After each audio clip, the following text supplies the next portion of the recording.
the incident of Malden this morning? With, because it's Lorenzo. He's the last guy who wants it to be a distraction. And around here, we go back to work. That's just the way we do business. Yeah, it will be. He's going to be fine. We'll be fine. How do you feel on Tuesday of the first game week? How do you feel with this offense and where you're at with the game plan? Well, the guys have done a nice job. They've, we're executing well. There's still things. We're not playing perfect ball right now, and that's always my edge on it. But I'm the thump out here, so they're going to feel me in practice. I want it to be perfect, and we're not perfect, but the effort's outstanding. We're fairly well. We're well assigned. We just our technique. Is what we need to clean up. What are some of the things you'd like to see them do? Is it blocking or? No, just technique. I mean, it's just the little things. Always is. The little things always make the big things happen, and it's taking care of the details. We don't. We're not, got 10 guys, on task, and one guy not. It's going to affect the play. So, we're looking for 11 guys to be on task. Charlie said yesterday Sonoris will start.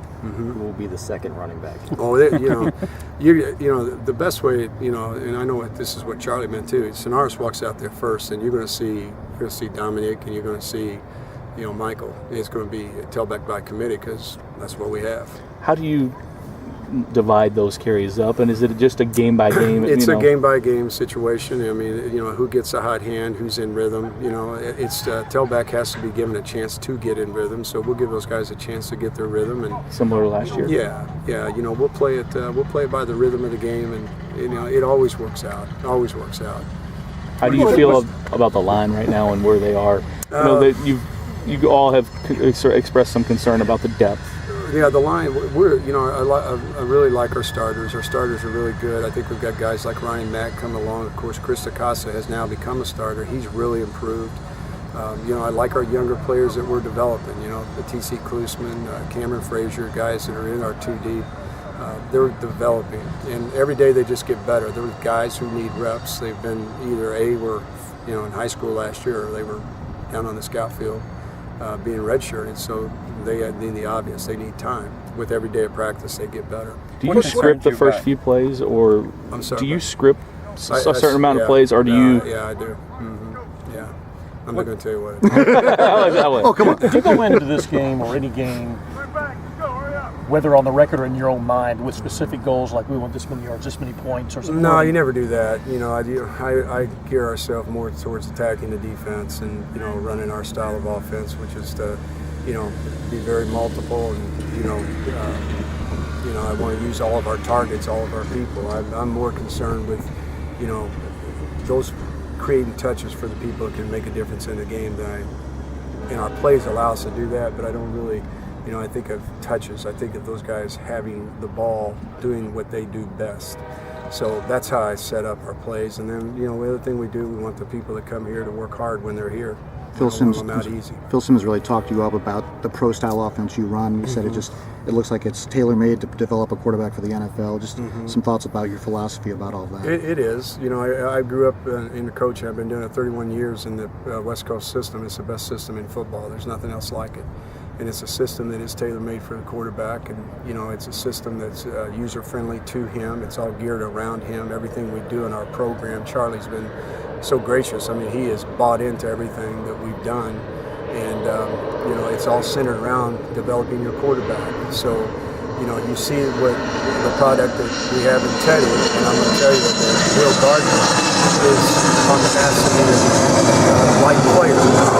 I'm not saying he's going to be Teddy Bridgewater. The skill sets are different, but I'm going to say he's going to be as good as an efficient a quarterback as it will be in college football when his time comes. And it really is a system. Our system's really good. Coach, this whole team is like a family, and for Lorenzo, this is his family. What does he mean to this football team? The person, not the player. Lorenzo came here. He was the shyest person I think any of us ever had met. And he is a totally different person 2 years, his third year in, 2 years later. I mean, last year he was like a kid that just the transformation in his life was a totally different person. So he's dear to all of us. He's always in our facility, and you think he's a member of the staff. He's always there. I think he had just left here, if I'm not mistaken. I did not see him, but the defensive guy said he was just in the office, and that's just he's always here. It's like one of the staff. So we all, the players and the coaches, all alike, just have a dear love and affection for him. Kids like that while you coach? Yeah, absolutely. I mean, he's a great story. He's had to overcome such great adversity in his life, and he's an outstanding person first. He got great character, just a heck of a person, and then he's a great player on top of it. What concerns you about Ohio's defense?